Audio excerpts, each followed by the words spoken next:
create goals that are long-term that will let you accomplish them in a range of ways. If you want to shoot destination weddings, there are a lot of ways to do that. If you want to generate $250,000 revenue, there's a lot of ways to do that. The more you do it, the more you can start figuring out exactly how you want to do it. Imagine your business 3 years in the future and say, what would I want it to be like? And just set that as a goal. It doesn't need to be perfect. Make your goals the things that, like, they're all measurable. So anything that feels like an amorphous blob that's subjective, try to make it something real and accomplishable and measurable. I'ma get right in my bag. Why you gonna try to get mad? Everybody wanna keep up. Don't you know I move too fast? I'ma zip right past. Drip all on my swag. Hey everybody, welcome to the Wedding Film School Show. My name is Jared. Welcome back to another amazing episode of the Wedding Film School Show. Continuing our series. Jason, welcome back. How you doing today? Still. I'm still doing well. That's Still here. Good. So we just did our first wedding film school BTS. So I feel like we've kind of a rite of passage for the For channel. you and I mean, Bobby's done his fair share For of, us. Wedding behind the scenes, but yeah, pretty good. It's exhausting, I'll tell you that. It was definitely. You can see why Craig was like, "I'm out." Yeah. So much work. Seriously, but yeah, I think it's coming out pretty well, and it's pretty fun, and we're going to be excited to do a lot more of these in 2021. Yep. And moving forward. It's the bread and butter of like the YouTube channel. Well, Like, honestly, that's really what it is. Is behind this, you watch people do the work. yes, and I think it's really hard, so you don't see a lot of behind the scenes on an actual wedding day because you have to hire an actual good shooter to follow you. Luckily, all we day. already did that. And, well, we have good shooters on staff, so this is the time of year to do it. And so I think it's actually pretty good and hopefully really helpful because I think that's it. It's just people are looking for real content, like to see how people actually film a wedding behind the scenes and not just talk about it, which is great. Obviously, that's what we do a lot of times on the Wedding Film School show. The talking is important, but you got to put your money where your mouth is. Exactly. So that's gonna be fun. But anyways, yeah. We do have a good show for you today, and this is continuing the series Why Your Business Model Sucks. Yeah. What? Well, I'm just thinking about like the topic today is long-term goals, and it's one of the things that we're good at. Like, like we had to go through a lot of pain as a business to feel like I have any ability to talk about the subject. And so now I feel like we can talk about it with a little authority, but it's funny is like the fact that we're doing a podcast about setting goals to me is just funny. It is funny. When we first started, Jason specifically, would always be like, we'd read books or whatever, and they'd always be like, what is your 1-year plan? What is your 5-year plan? What's your 10-year plan? And it's like, our saying was always like, we're just taking it as it comes. Like it's impossible and that was our thought. It's like, this is actually impossible to plan. We're just taking it as it comes in because we were literally taking everything and we were kind of letting the work determine our course, right? Yeah. Where's the opportunity? That's where we'll go. Yeah. Yeah. And so we were always like, well, we don't even know what this thing is, what it's going to be. And I think that's where a lot of people find themselves. Well, and I think let's just take that as it is in terms of like where people are, right? There's a reason why we felt that way, and so we empathize with you. If you're like there and you're like, I don't want to do long-term goals. I don't even know what I'm going to do next summer. Or if I want to do weddings ever, like I don't even know if I like this yet. I haven't even done a full year. I've only done 3 weddings so far. I think that's a valid perspective is what I'm saying. And so while I do think everyone will benefit from long-term planning and setting goals, just specifically, we're talking about like the series is called Your Business Plan Sucks, right? And it's about creating a business plan. And so maybe you're not ready to create a business plan and you're just like, no, I'm just going to see if I like it. Okay. When you look at your business plan, you do have to have long-term goals. Mm-hmm. You do not have to have long-term goals though to make money filming weddings or to enjoy filming weddings. Like, and so like, I can totally understand that perspective because I had that perspective, and some of it was like I didn't want to make the wrong plan. I didn't know what I should be planning, and so hopefully this will help you a little bit in this episode where we can think through like what are some goals you would be comfortable committing to or understand? Like, I don't think it's bad. Anything you say, by the way, you don't have to do it if you decide it's not for you. Yeah, I do think, like the rest of the points and the rest of the episodes that we've kind of hit on very specific aspects of a business plan, this is just a cog, and you could totally be missing a cog, and the machine is probably going to work for a little bit, but as soon as you start losing a few more cogs, I mean, you don't have a real business at that point. At some point, to run efficiently, you need goals. Yes. So, like, I think there's no debate about that. Yep. And I think It all works together. it all works together. And if you're in a place where you're just not comfortable committing to any long-term goals, well, then maybe this first section of the podcast will appeal to you, which is short-term goals. And so I think just identifying the difference between a short-term goal, a short-term objective, and a long-term goal, I think is really critically important. And it's not the type of thing that a lot of wedding filmmakers even think about, right? No, because it's what you're in the trenches fighting right now are more than likely all of your short-term goals. Just making it to tomorrow, making sure that you're reaching deadlines, making sure that, you're not going broke, making sure that you're just going to survive this weekend's shoot. Some of them are just these like fuzzy goals that are hard to actually measure, like become good at color grading. Color braiding. Yeah. Yeah. If you're color grading and someone's like, that's good or that's bad, how do you know when you accomplish that goal? Like, what's it's hard to measure. You never reach it. You never reach those goals, really. Well, and they're good. Like, I think working on color grading is a great short-term goal. Yep. Right. So, like, let's look at some examples of short-term goals. And I think that the thing you don't want to do is think a short-term goal is a long-term goal. So we're talking like stuff that you can accomplish within a year, basically.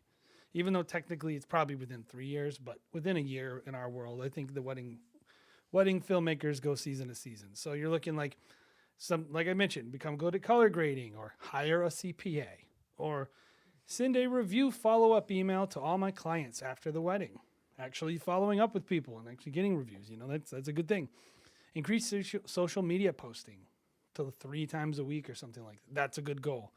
Book 20% more weddings. That's a short-term goal. It might seem like a long-term goal, but trust me, you can book 20% more weddings in a given season. Train a second shooter. Short-term goal. Increase my close rate on all consult calls, which means you have to actually track that. But like, these are the types of things probably, if you're hearing that going, yeah, you might be at the very beginning of your business and you're probably in a place where like you're trying to get the basics down. But I will tell you, once you start to get this stuff down, these short-term goals, like what will start happening is your goals will be harder to accomplish in 1 year. And so you'll need these long-term goals, and you'll start identifying very quickly, like, this is a short-term goal. We call them like season goals. Like, these are what we want to get done this season. And then we create new goals for each season. And I would say this, if you're not ready to make long-term planning, at least start to look down and go, what are my season goals? I think that's really huge. What are some of our season goals, Jared, or at least yours? For this year, and one of our, we describe them because of a book we read. What book do we read? I forget. I've read some books. I've read a book or two. A range of them. Our wildly important goal in the past as a team. That's the 4 Disciplines of Execution. There you That's go. That book. Has always been consistency, like consistency across the board. So we obviously run a scalable, business, making it so that the guy who just started shooting with us last year shoots a very similar wedding as to what I would shoot. So I can just send whoever, go out and shoot. That's been a goal for us. And I think we've been really successful at that because we've been able to whittle it down in the entire team. Everything falls under that main kind of goal, yearly goal. Like that just means like, hey, if we need to become better at, shooting, getting ready, portraits, or less overexposure during the day, that all kind of goes into that one goal of having a really consistent product across the board. So and that short-term goal is measurable, and it has particular challenges every season that are different. Like this year, we're switching camera systems, so it all gets different. Now, I would say for this year, it's quality. Like we do want to raise the quality of our wedding films. And so, we've kind of, it's step-by-step process. And every year what I've tried to do is just tell our team, like, this is what the goal is, become a better shooter. So everything that we're doing this year is really just on training, on elevating our crew to a point where, we're raising the bar overall. So that's like an obvious thing. Well, It's not- specifically, it's like have 6 full-time shooters. yes. Specifically, we want to have 6 people who we trust as lead shooters who can lead a wedding and don't need any supervision, like people that we trust. We want to train those people up to be able to deploy them. Next year, we'll probably be looking if there are 6 full-time people who are not full-time, but 6 lead shooters who want to shoot a season full of weddings. The goal might be book each of these people a full season. That might be the goal next year, but like it shifts depending on your year. Yep. Yeah, we have other goals, of course, but those are some of like the big ones. This is like probably totally, not relatable to most people out there. I would say for most people out there, maybe it's just like a short-term goal could be like shoot 10 weddings, shoot 20 weddings. Like that could be like an actual goal. The thing that I like about short-term goals is I would say wherever you can make it so that you can actually like check it off the list and keep track of your actual goals, and not, like you said, I think it should be a goal maybe of like become a better color grader. But I think those kind of things need to filter in and under Wherever possible. an actual tangible Yeah, goal. wherever possible. I like that. Like wherever possible, they should be actionable and actually should be able to be accomplished within like the period that you set. Yeah. So like the reason I don't love, like when I was doing project management companies, I would say like nothing can go on this project management board that cannot be checked off this project management board. Yes. And that's a general rule for your business is like there are things you might want to do, like become good at color grading. That's a crappy goal. Get a better goal. The goal should be something like learn the basics of DaVinci Resolve color grading. That right there, you can go, I did it. I learned the basics. Check. Or maybe you want to make it something like edit all my films in DaVinci Resolve, add a color grading step. Just whatever it is, but like make it something that like at the end of the year, and I think this is really, we're not going to get too much into short-term goals, but I think a short-term goal is designed to A, keep you accountable to keep moving forward, and B, give you a sense of progress. So whatever it is, make it something you can check off the list. Make it measurable, make it trackable. Yeah. And I would say with all goals, whether it's short-term, long-term, I think once you start having too many goals, they all get kind of watered down, wouldn't you say? Oh yeah, totally. Like, I can't juggle, but I imagine the more balls you put Yeah. into juggling, the harder it gets to juggle. We should try that sometime. Yeah. I totally agree. I think it's just like for most people, instead of just focusing on one thing, it's like, well, I want to become a better color grader. I want to become a better salesperson. I want to become a better, whatever it might be. And when you're just trying to do like 900 different things, I mean, on top of just in and out, just daily grind kind of stuff, like responding to emails, doing these kind of things. I mean, you become a master of none, I would say. Well, and also you can tend to forget that the things that I really actually, I'll put it in the comments, the book, The 4 Disciplines of Execution, because they have this concept in that book where they talk about like, what are your goals? And then what's the whirlwind? Do you remember that? Yep. Yeah. The whirlwind is unavoidable. It's not a part of your business you can remove. And the whirlwind is all the stuff that happens when you're trying to get your goals accomplished. Yes. So it's like responding to emails. I wouldn't say your goal should be, today my goal is to respond to emails. Maybe the goal might be to respond before lunch or something. You obviously don't track my days of just. Yeah. But your goals. Today I want to get through all these emails. Yes. That sometimes is my goal. It's just But survive. in general, most people are going to just be like, respond to the emails that come in. And they can't really set it as a goal because they don't know what emails are going to come in. Yeah. They're just going to come in. And like, you do have to respond to that. Yeah. You have to respond to that in the middle of trying to accomplish your goal of learning color grading or delivering everyone's wedding films within the contract. Those are things you have to do. Those are your goals, your objectives. And then the whirlwind comes and it disrupts. Yeah. And what ends up happening is the urgency becomes, what do they call it? The tyranny of the urgency. The tyranny of the urgent. Tyranny of the urgent, I think is what they say. Which is like whatever is urgent can feel most important. But that's not actually true in your business. Yeah, no, it's true. Kind of real life example from just today. You know, what feels urgent is I have people responding like, hey, I would love to catch up with you this week. When is a good time for you to do that? You know, and they're really on me about like, And they're spicy hot leads. yeah, they're and I'm feeling like, hey, I should get to them because they can give me money, and that's a good thing. And love money. Money is more important than, you know, learning a piece of gear. Or doing But- doing this free podcast. But that too. Yeah, this podcast whirlwind. But I know in my mind, my goal today, that's the whirlwind. Responding to these people, doing podcasts, like this is like kind of a lot of whirlwind. But the thing that I know I need to do today is test some audio gear, because that's the hinge for like 9 other things to happen. Me to purchase, you know, our entire audio equipment on the year kind of, you know, revolves around me testing this one piece of gear. So I know I need to do that today. Without excuse, I'm not leaving the office until that one thing is done. That's my goal for the day. So that's a really short-term goal, but it will be done by the end of the day. And if I have to put off a couple emails to be able to do that, I know I'm going to have to do that. And maybe I respond tomorrow morning. And but at the end of the day, I know it's like, that's worth it. That's a good trade-off, because I got the thing done that I need to get done so I can work tomorrow on this audio gear. So what we're saying is this. First of all, urgency happens. Chaos happens. It's in your business. You still are going to have goals. You have to accomplish your goals. And so definitely, if you're not ready for long-term goals yet, which, you know, I think everyone's ready for some long-term goals, by the way. And for some of you, this long-term goals conversation we're going to have is exactly the next thing you need to do for your business.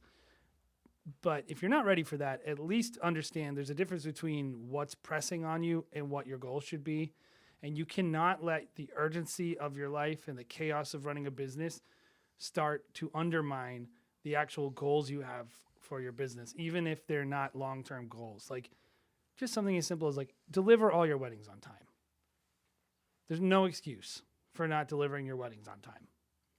It doesn't matter how many consults you have to take. It doesn't matter. Like you need to figure that out, because the rest of your goals, like delivering a customer experience that will actually get you referrals, are dependent on meeting that other goal, that short-term goal of delivering the wedding on time. So I think just don't be too short-sighted. You want to like the human way is like whatever is right in front of me is the thing I'm going to focus on. Okay, just go a little bit beyond what's today and look at, you know, tomorrow, a month from now. And maybe the more skilled you get, the more you know your business, maybe you're going to start to be able to look 3 years in advance. You will be able to. That's honestly the best business skill. Once you can look beyond today, I have a lot of calm about chaos. And it bothers my wife, actually, because I'm like, yeah, whatever, I'll look at it tomorrow. Because I know that whatever that problem is actually not that important.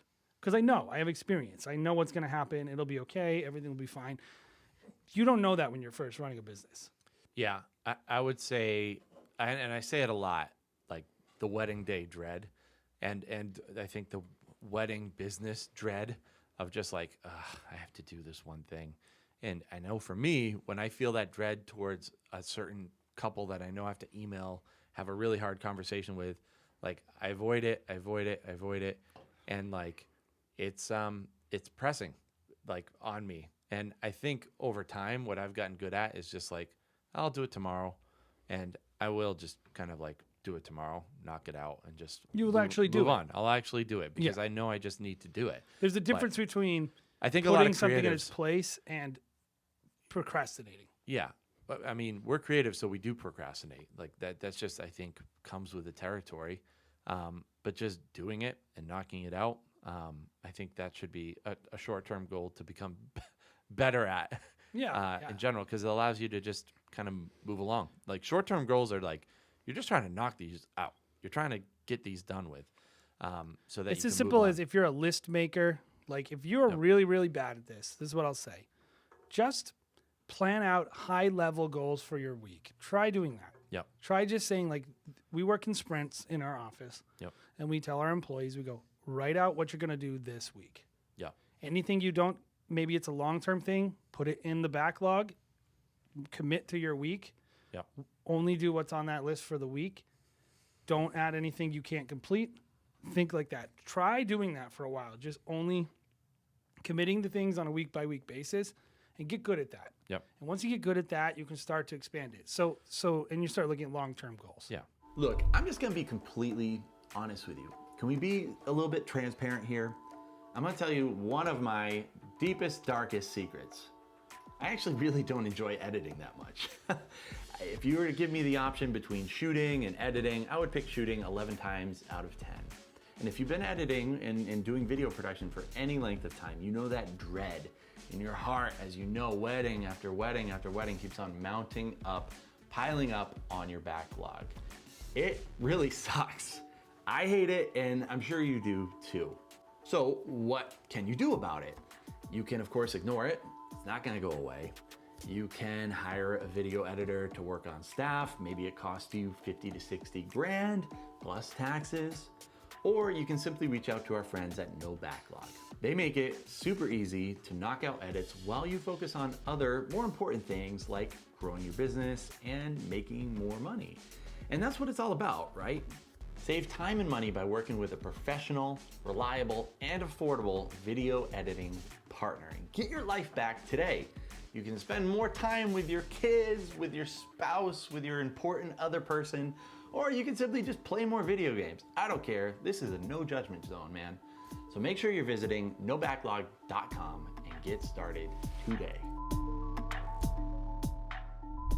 I think goals definitely feed into each other, don't you? Yeah, that's Don't you what's great think? about it is like we're saying, for some of you, you're going to need baby steps of like just literally being able to do one day of goals, and then you'll be able to do a week. Yeah. And so eventually, no matter what, with these short-term goals, you're going to get to the point where you're going to start looking at long-term goals. Yeah, like we were just talking about, like, hey, my week kind of looks like this. I have to accomplish a few goals, but it's ultimately towards the short-term goal of consistency, or the short-term goal of quality. Like that's like what I would call a wildly important goal for this year, which is a short-term wildly important goal.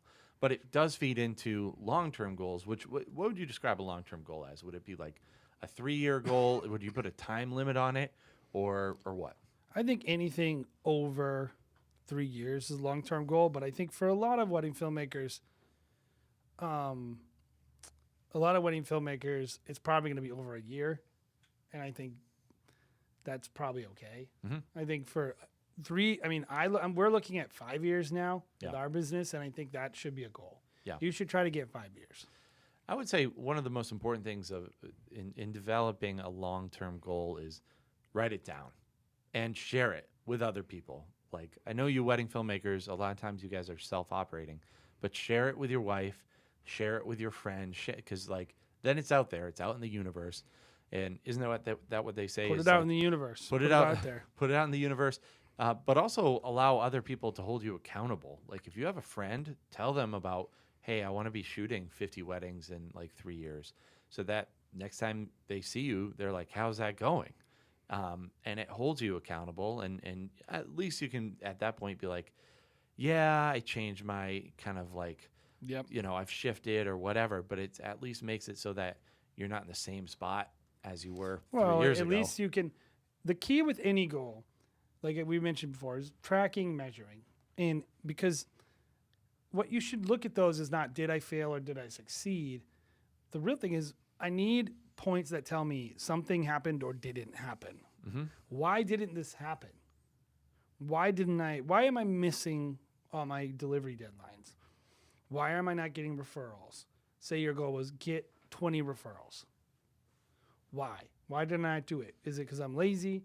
Did I make a mistake? Was my goal too high? Like, I think like you're looking for things that you can put into your own way to force you to look back on how things actually went in your business and like, probably a goal that's measurable is the number one way to do it. Yeah, of course.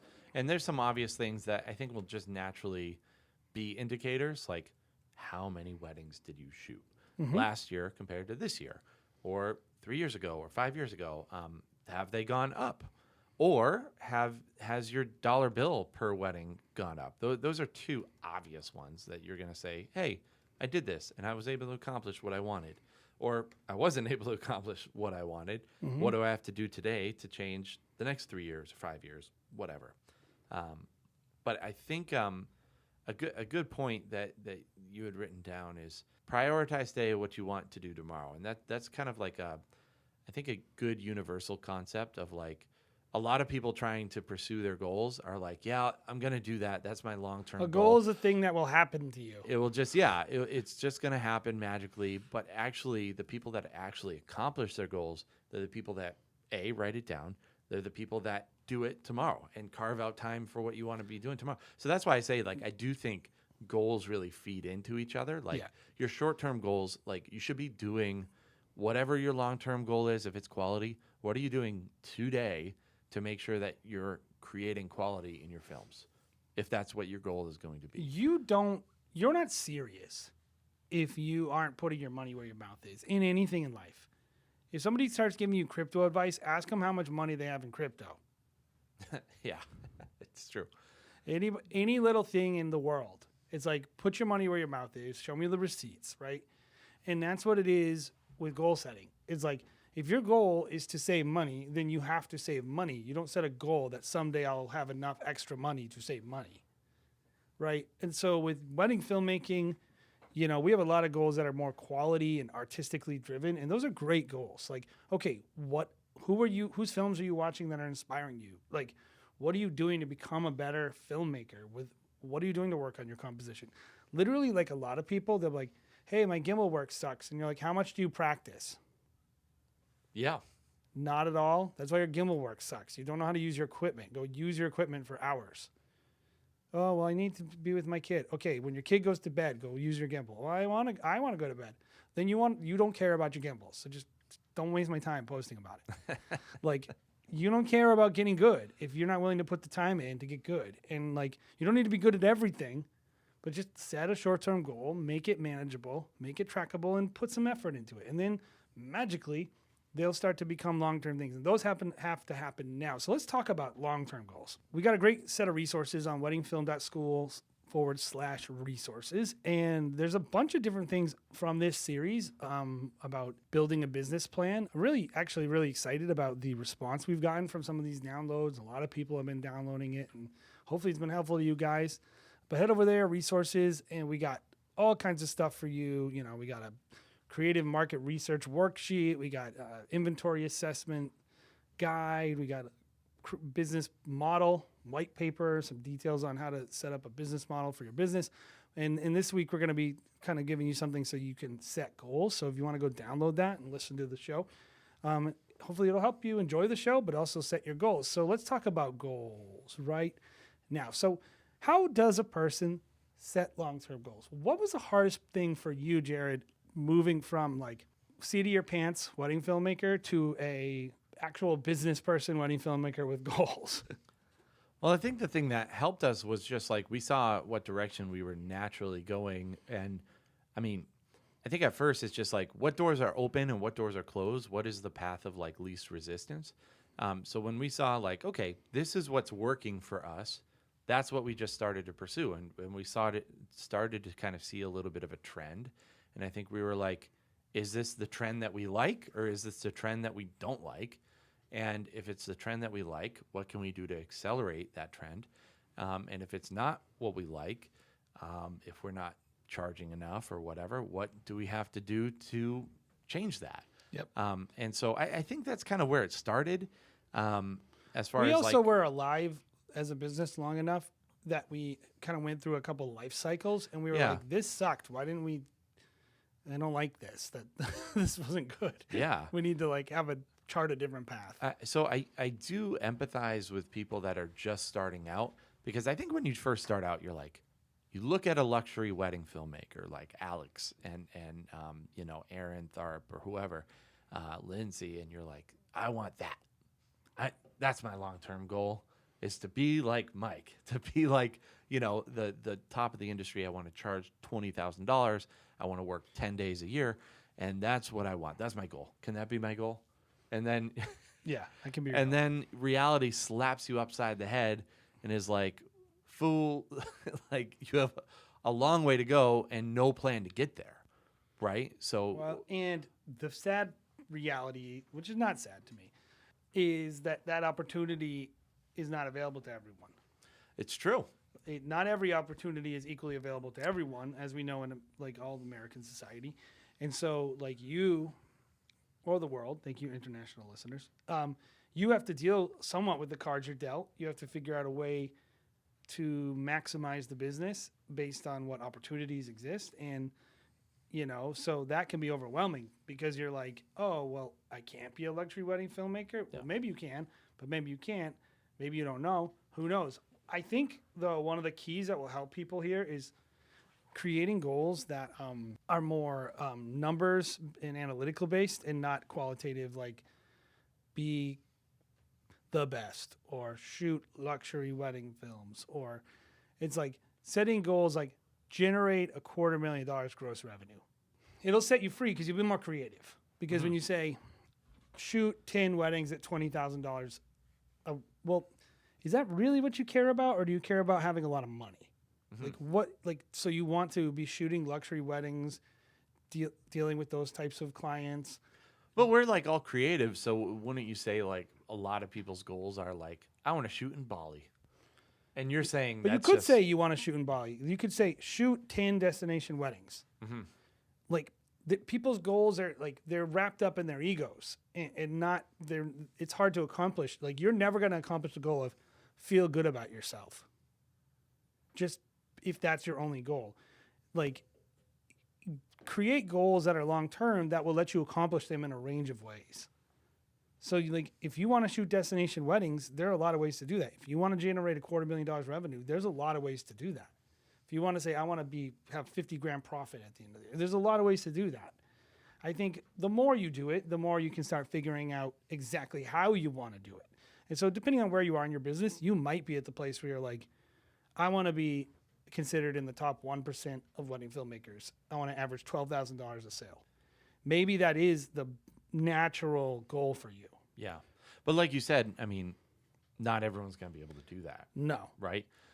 I think it really comes down to moving a direction.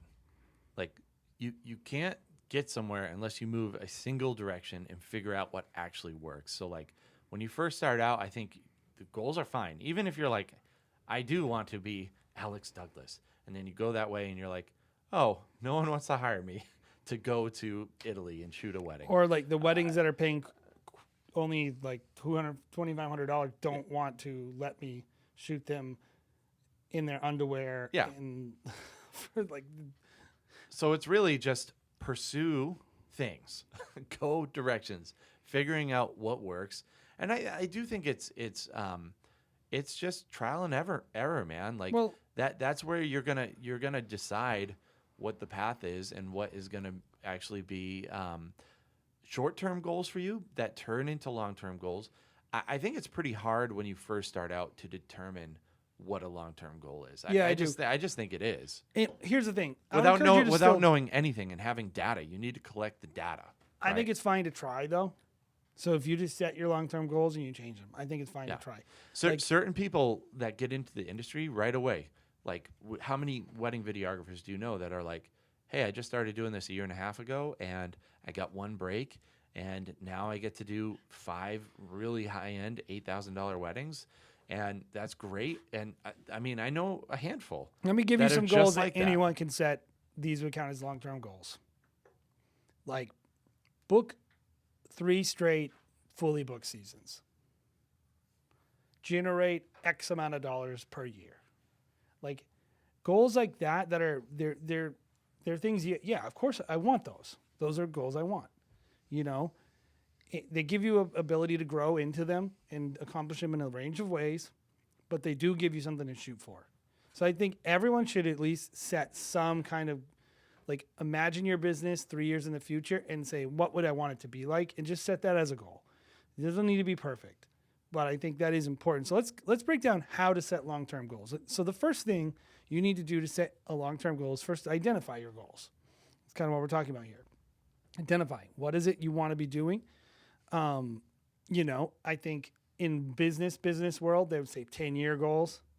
I don't think in wedding filmmaking that's really reasonable, but I think 5-year goals, what would you, in a perfect world, and especially if you're starting out, just whatever. Don't try to make it perfect. You don't know what your goals necessarily should be, but it's better to set something up. If you've been doing it a while, maybe you can do this, but like how should people identify what they should be wanting for their business in 5 years? So I think it's tough because you're balancing two different concepts. You're balancing business goals, right? You're saying business goals, long-term business goals, which is Which money. is like the purpose of a business plan. Make money, right? That's business goals. But also, most creatives are going to balance their personal wants with that, right? And I think what you're saying is forget that. Kind of, yeah. I mean, I think not to forget it in yourself, but just it's not necessarily part of your business plan. Okay. That's all. But I would say, Like, sorry to jump in, but like if your goal is to travel, yeah, that's not a business goal. yes. Like, That's if you want to maybe a spend, personal goal. it's a personal goal. Great, it's good to have those. Yeah. And like I'm not poo-pooing on anyone's lifestyle choice. Sure. I'm saying it's not irrelevant. Like what if somebody was like, hey, boss, if you said, what are your goals for the company? And you said, and they were just like, well, vacation. I want to go to Bali on vacation. And you're like, I don't freaking care about that, man. Like, do whatever you want with your off time. Yes. And that's what we're talking about here.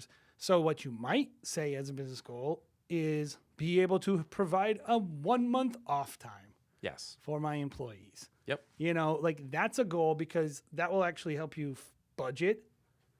So like, can my business afford to not do any sales for a month? Mm-hmm. Shoot no weddings. Like you have to strategically get to that place. Yes. Let me give you 3 simple things that you need to identify.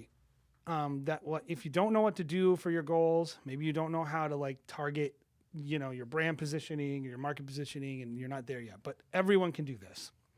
Come up with some long-term just gross revenue goals.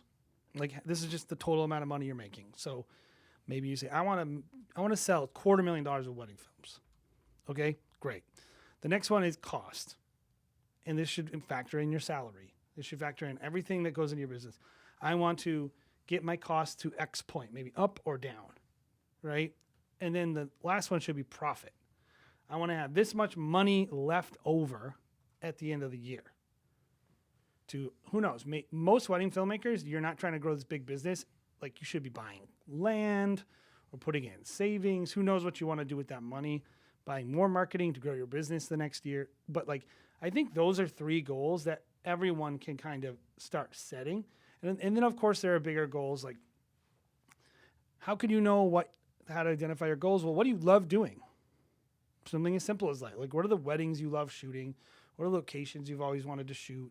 Who are the people you like working with? Like, okay, if your goal is shoot a wedding with Jose Villa, like shoot alongside him. That means you're shooting a big money wedding. You're shooting somewhere beautiful, all that stuff. That's okay, fine. Set that as a goal.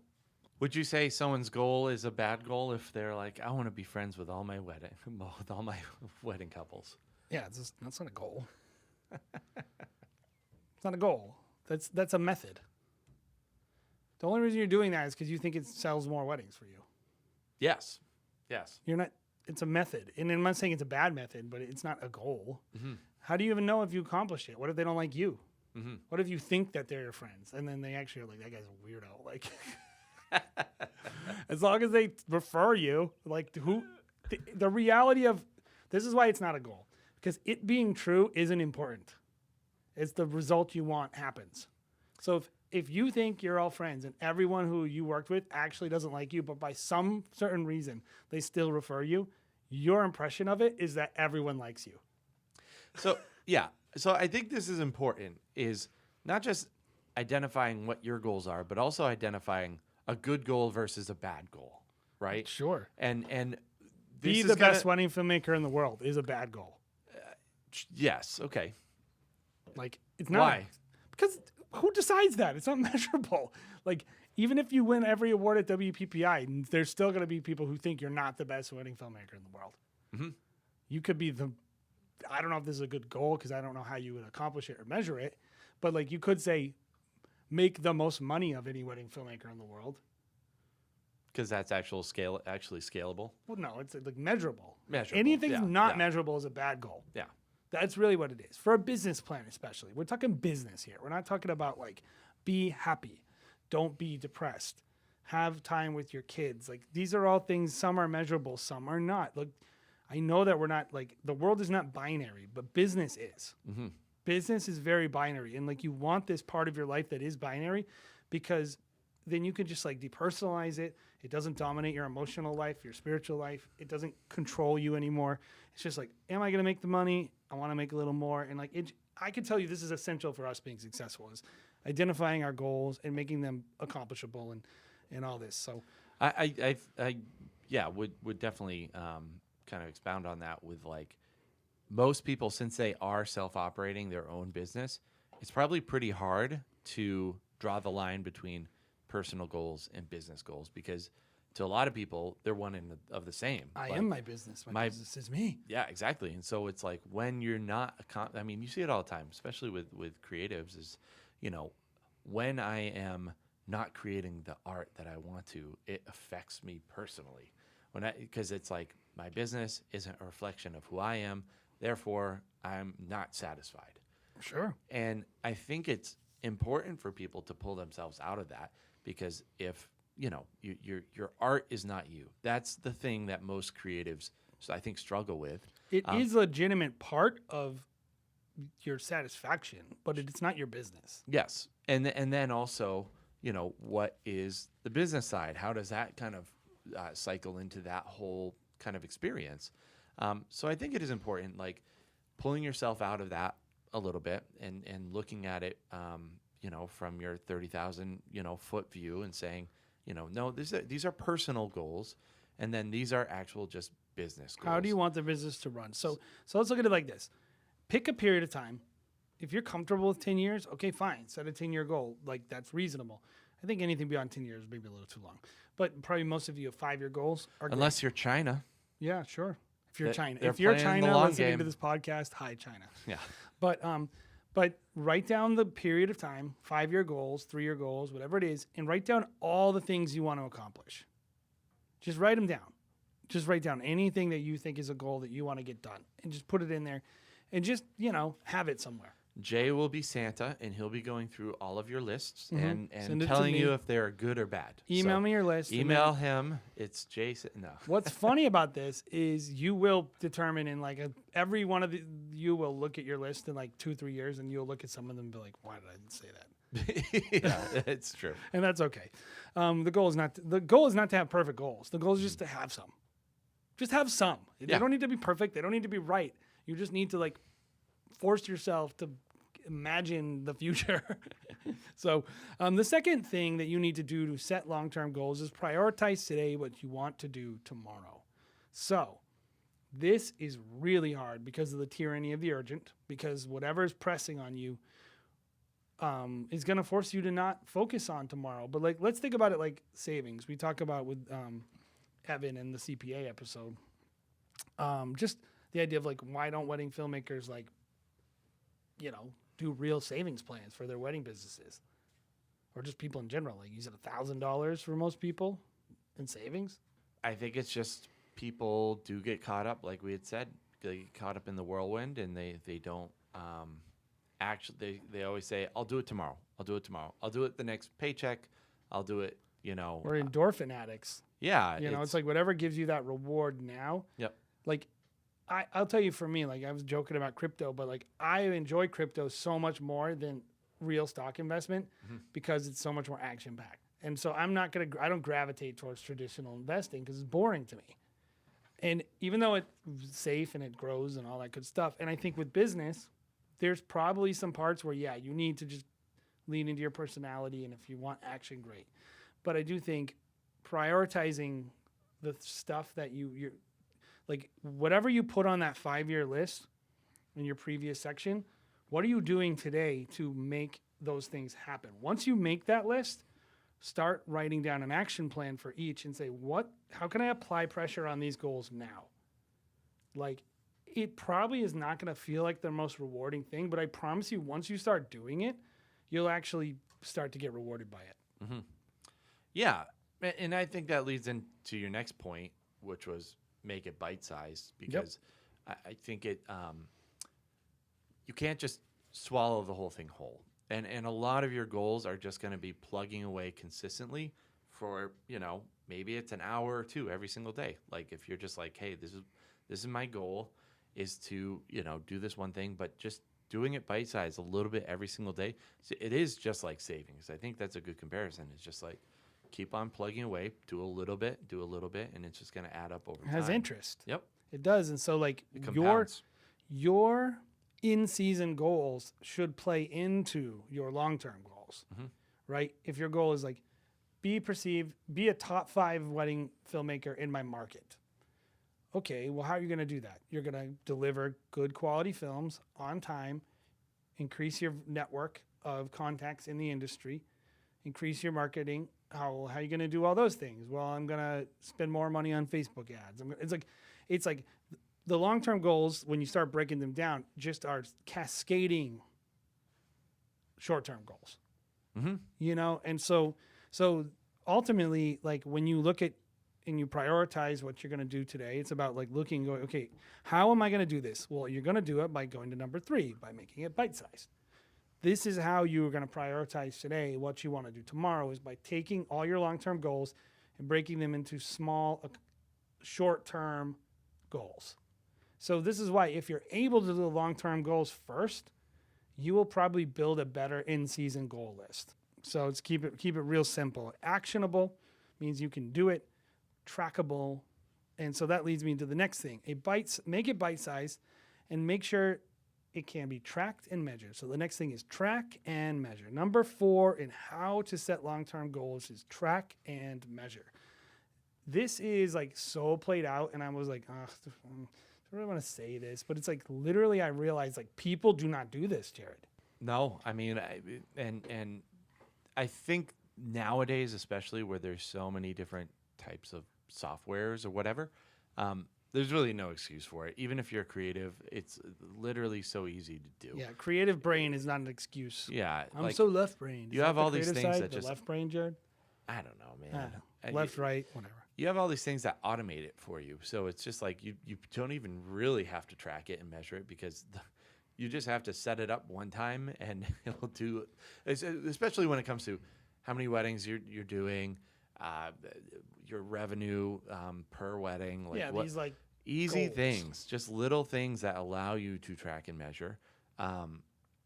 You could probably do some things like if it has to do with quality, maybe you're tracking overall experience by sending people surveys, but that's easy to do. It's so simple. I can get really advanced for you if you want. Yeah, dive in. So if you really want the next level of tracking and measuring, you're going to move the bar from lag measures to lead measures. This is also in the 4 disciplines of execution. Yep. These are measurements that tell you what the next thing is going to be, not measurements that tell you what already happened. Yeah. So most people in business go like this, which you should do this, by the way.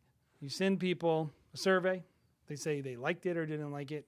And you say, okay, last year, 95% of my brides liked it. Great. Do that again. Which is not a good determiner of what the next bride is going to like or groom. And so when you look at a lead measure is what really smart people do is they figure out a measurement that they can take within their business that tells them what is going to happen, not just what has happened. And so this is tricky in the wedding filmmaking world. Because we're very much like, what did we just do? How did it go? Okay, let's look at that. Some lag measures can become lead measures. I think if you are using stuff to project trends, But even better is like, what can I do that I can measure to determine what is going to happen? So for instance, measuring something in your marketing that determines how many leads you are going to get. Maybe you go like, oh, okay, I did your web traffic. So then you start going like this. Okay, if I can get this many people to my contact page, I'm going to get this many form fills. It changes your target, right? It changes your target to the more important thing, which is getting people to look at your contact page. So then you start going, how do I get more people to look at my contact page? Maybe I run an ad. Maybe I need to make it more manageable on my homepage. You know, maybe I need to do a better job with my emails and letting people know where stuff is. Like, everything changes when you stop looking at did they book a wedding and start looking at what determines when you know someone's good. If you know every 10 brides that looks at your contact page is going to book a wedding, your goal becomes get 10 people to look at the page versus book 10 more brides. And so a lead measure tells you what is going to happen, not what already happened, and it lets you be proactive instead of reactive. Yeah, I think it's pretty important to in making a long-term goal is being able to tell if it's actually realistic, right? Mm-hmm. Like, I do think when putting together your long-term goals, I do think people should be scared of their long-term goals. You should look at it and be like, oh, like, I don't know how will I ever charge 15 grand for a wedding? That's scary to me. Like, I have no idea how I'm going to get to that point. It should scare you.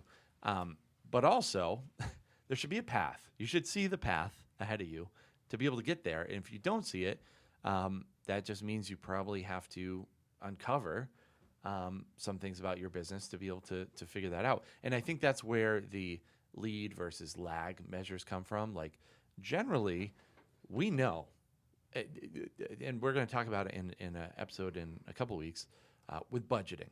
Like, budgeting really is a lead measure, right? You're using a lag measure to predict your lead measures when it comes to actually how much you're going to make, how much you're going to have to spend, all these things. For us, if our goal is like, hey, we want to be able to reach this number, we know, looking at our current path, that we're going to fall short of that number. So what do we have to do? We have to change something along the way. We have to raise prices.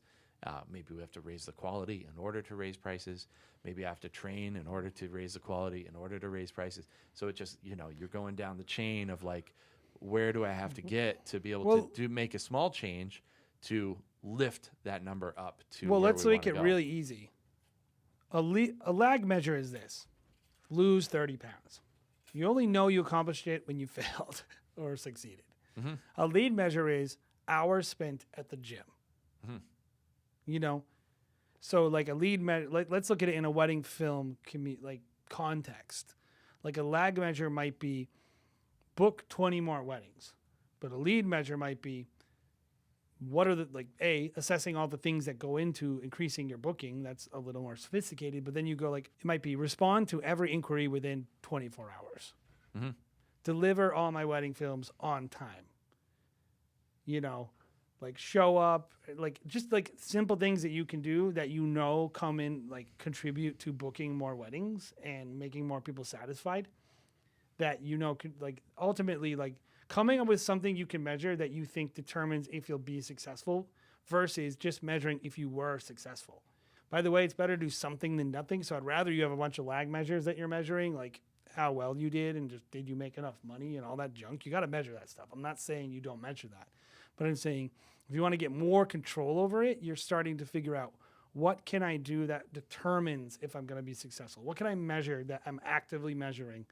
For us, inquiries is something we track almost more than bookings.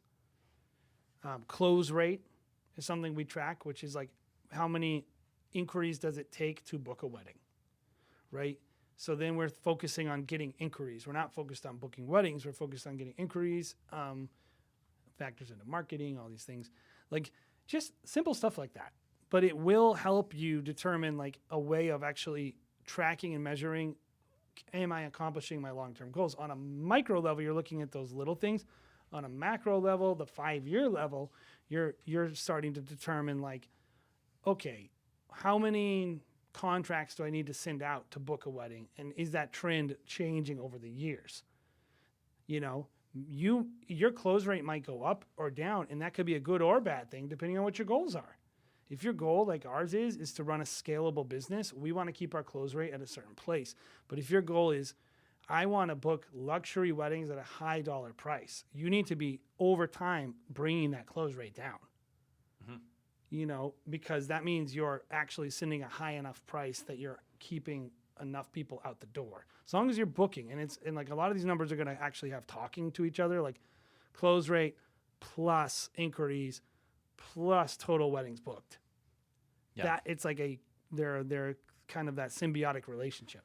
The good thing about tracking too is it allows you to pivot before the meteor hits. It allows you to be like, okay, well, last year we saw, 50 inquiries in this time period, and this year we only saw 25. Should we be worried? Yes, we should be worried. What are we not doing we were doing last year? What percentage of our leads were planners last year? Why did that drop significantly this year? Do we have to make up for that with some marketing here so that we can just prevent catastrophe from actually happening? So it's not just like, okay, I want to get there, but it's also preventing catastrophe. Or from just happening knowing too. I'm in a catastrophe. This Yeah. is bad. This Yeah. is, what do I need to do savings wise to, coronavirus. Our long-term goals really, really protected us, saved us from coronavirus. Yeah. So let's just come with examples. Just to recap though, again, weddingfilm.school/resources, head over there and just download the resources that really were designed when you do these resources, you should be able to identify and kind of craft your business plan. That's what the goal is. And so how do you identify your long-term goals? That's our goal this week, is identifying your long-term goals and setting long-term goals. And first you identify them. Second, you prioritize them and put action upon them now by making them bite-sized, small enough to do. And then you track and you measure your progress. That's a simple way of putting it. So some examples of long-term goals maybe would be like, raise my salary to $70,000. Distribute $100K in profits. Hire 4 team members as filmmakers or something. Win an award at WPPI. Maybe that's one of your goals. Work in the top 1% of the wedding filmmaking market. Have a market presence in 10 states. Shoot only the weddings you want to shoot. Be able to turn down as many weddings as you want. Like, some of these goals are very specific. Some of them are more generalized. Some of them are about numbers. Just like, these are long-term goals that maybe for some of you, maybe they're short-term goals. Maybe you can raise $70,000 now. Somebody getting started, maybe they've only booked 10 weddings and they've only made $20,000 gross revenue.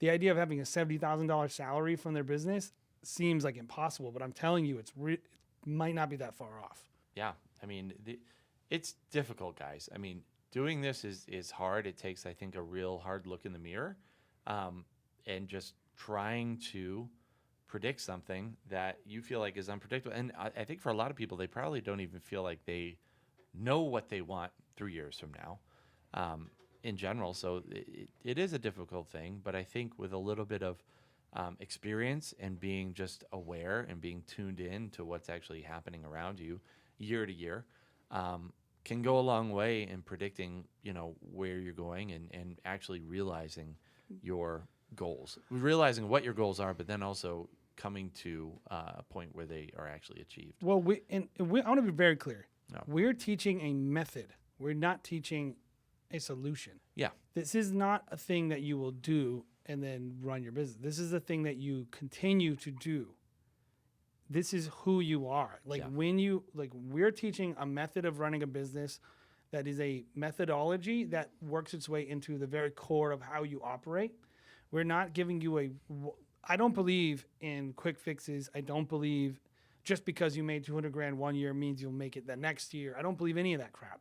I believe only people who stick to certain patterns that are success creating patterns, wealth generating patterns, happiness generating patterns, things that make you happy. That is the key to being sustainable and not pulling your hair out. And so, that's what we're teaching. We're not teaching people, hey, do this and everything will be okay, and then you can move on and just, sit on your laurels. So in general, I mean, what can people expect on their worksheet that we're sending them. Basically, we're going to be having a place where you can write your goals down. Just put your thoughts out. Please don't try to get too fine-tuned. So it's going to be targeted at long-term goals. But if you feel like you're not comfortable and you just want to make it with 1 year, but the key is set a period of time and write down some goals. Then you want to look and go, how can I accomplish those goals? And so coming up with some things that you're going to do now to work on those goals. And then I think, the biggest thing that you're going to struggle with probably, but it is very important, is coming up with ways to measure or whether or not they're actually happening. And so say you go, okay, simple one, make this much money. Measure that, that's easy to track. You just look and you say, did I make this much money? Yes or no. One of them stuff that might be trickier, and which is why you want to set them as measurable goals, like increase customer satisfaction. Bad goal. Don't set that as a goal. How do you know? Okay, well, if I deliver it on time, if they say, okay, well, then make that the goal. Deliver all my wedding films on time. Get a positive review from every one of my clients. Like, make your goals the things that, like, they're all measurable. So anything that feels like an amorphous blob that isn't a real goal, that's subjective, try to make it something real and accomplishable and measurable. That's what I would really hope you would walk away with this. Yeah, I think at the end of the day, you're probably going to have a pretty long list. And I would say really dissecting those and being like, is this important to the way that I want to, be living my life? Because if you're like, hey, I want to shoot 3,000 weddings, that's going to affect your actual personal life and personal goals. But yeah, and then just whittling that thing down to probably a solid, I don't know, how many long-term goals would you say that we have in general? I would say we have like 5. I would think I probably have 10. Sure. 10 goals that are like very important. Everything serves my long-term goals. Exactly. I don't care about my short-term goals compared to my long-term goals. Yep. I'm not going to sacrifice any of my short-term goals. But it makes it easy. I'm not going to sacrifice any of my long-term goals to accomplish my short-term goals. Yeah, but it makes it easy when you're looking at your short-term goals and being like, does this serve my long-term goal? Is me dealing with my ideal client actually serving the fact that I want to shoot 100, weddings a year? Maybe not, So it focuses you on, if this is not something that is in my long-term goal or serving my long-term goal, that's gone. Like, it's gone. Who cares? Like, just get rid of it, or just don't prioritize it, and it might just happen naturally. Or like, if there's a price to be paid to get rid of the short-term goal, do you really want that long-term goal? This is a thing I see a lot, and maybe this is a good way to close. People say, I want to grow my business, and I want to charge X, but I want to do this type of wedding. We'll just say adventure elopement. You say, okay, do you know the average sale of an adventure elopement for wedding filming? Oh, well, no, I don't. I know nothing about it. I just like shooting them. Okay, well, maybe you're not going to make that much, like as much as you want doing that. Like, I've had people where I say, okay, you should talk to planners. And so if I've had this conversation with you, I've had this conversation with tons of people, this exact conversation. Who are the planners in your area? Oh, I don't really want to do luxury films. And I'm like, well, that's the key to sustainable income at the dollar amount you told me you wanted. So you're telling me you want this thing, but you don't want the only way to get there. Mm-hmm. And I think that's a moment you're going to have to run into sometimes. You're going to have to say, okay, that is true. Okay, I want to shoot with hip, cool couples, but they are not paying as much. Do I really want to shoot luxury weddings? Mm-hmm. Or do I really not? Or am I actually I really don't care about shooting with hip, cool couples. I like money. Mm-hmm. And that's fine, by the way. That's my position. Yeah. I do think a lot of people just are like, well, if I put good things out there, it'll come my way. But like you said, if you're shooting a bunch of cool hipsters and they're paying you $1,000 and you're not changing anything, you're not going to be able to go to that upper echelon of shooting $10,000 you know weddings who people unless who you make a change, and you have to make that change. You do, and you have to assess, like, am I happy what bothers me more? Until the pain of staying the same increases beyond the pain of change, you'll never change, that classic thing. And it's like, does it hurt you more to not make the money you want? Does it hurt you more to feel like you're not living the lifestyle you want, providing for your family the way you want? Or does it hurt you more to do something you don't want to do to make that money? We're not talking about like being a prostitute here. We're talking about like shooting one wedding with someone who thinks you're the best, builds your ego up, versus shooting a wedding with someone who pays you a lot of money to just show up and be the help. Like, I can't answer that for you. Yeah. Like, and I have the answer that I have for me, but at the end of the day, I kind of don't care. You do whatever you want to do. Like, if you are offended by me saying that anything, well, who cares? Do whatever you want. Like, it's not up to me to decide what you should be doing with your life. I will tell you, it's not going to work until you decide.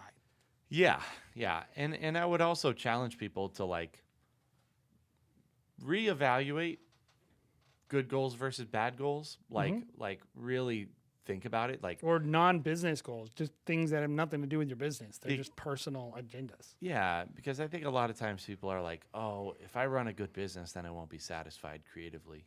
And that's like the biggest load of crock. It's not true. Like, I feel more creative now than I ever have been editing, shooting weddings, whatever.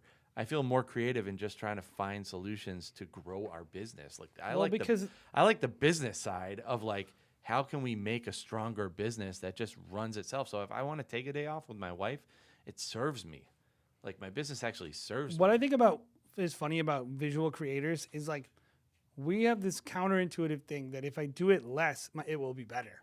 And it's like, who's better? The guy who whittles every day or the guy who whittles 10 statues?